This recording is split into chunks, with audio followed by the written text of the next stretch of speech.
और एक पतिव्रता नारी के भीतर क्या भाव होना चाहिए? एक ही धर्म एक व्रत नेमा, काय वचन मन पति पद प्रेमा। एक ही धर्म है, एक ही व्रत है। माताओं, पति यदि चरित्रवान है तो पत्नी का एक ही धर्म है, क्या? काय वचन मन पति पद प्रेमा। यही उसका धर्म है और यही उसका व्रत है। माताएं यदि केवल पति की सेवा करें तो उनको सभी व्रतों का पुण्य स्वयं प्राप्त हो जाता है। उनको कुछ और करने की आवश्यकता ही नहीं। कुछ ना करे, कोई व्रत ना करे, वैसे तो करना चाहिए, पर यदि केवल पाति व्रत कर ले तो उसको समस्त व्रतों का पुण्य प्राप्त हो जाता है। एक ही धर्म एक व्रत नेमा, काय वचन मन पति पद प्रेमा। और भाइयों का भी एक व्रत, ध्यान से सुनना बंधुओं, ध्यान से सुनना।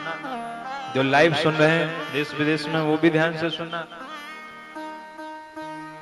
बंधुओं, एक व्रत अवश्य करना यदि चाहते हो घर में शांति रहे। तुम भले ही नवरात्रि कर पाओ न कर पाओ, कोई बात नहीं, माताएं कर लेंगी सब, पर एक व्रत अवश्य करना। और वह व्रत क्या है? वह व्रत है एक नारी व्रत। कभी भी अपनी पत्नी के अतिरिक्त और किसी स्त्री में आकर्षण न देखना, और जो अपनी स्त्री के अतिरिक्त किसी और में आकर्षण नहीं देखता वह भव सागर को पार कर लेता है। उसे फिर और किसी व्रत को करने की आवश्यकता नहीं।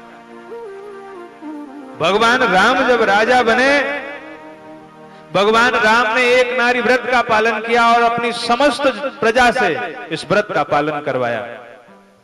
एक नारी व्रत। रथ जब हम आपको राम राज्य सुनाएंगे तो वहां पर आप लोग देखेंगे हमारे यहाँ कैसे महिलाओं का सम्मान किया जाता है, ये देखना चाहिए। भगवान राम जब राजा बने तो उन्होंने व्रत लिया, और सब अवधवासियों ने नहीं, पूरी पृथ्वी ने व्रत लिया कि हम एक नारी का व्रत करेंगे और अपनी पत्नी के अतिरिक्त और किसी में भी आकर्षण नहीं देखेंगे।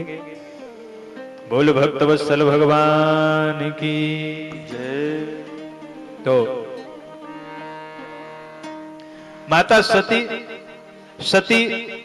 अपने नाम को चरितार्थ कर रही हैं। उनका नाम ही क्या है? सती। और सती कौन है? सती वह है जो केवल अपने पति के चरणों से प्रेम करे, वही सती है।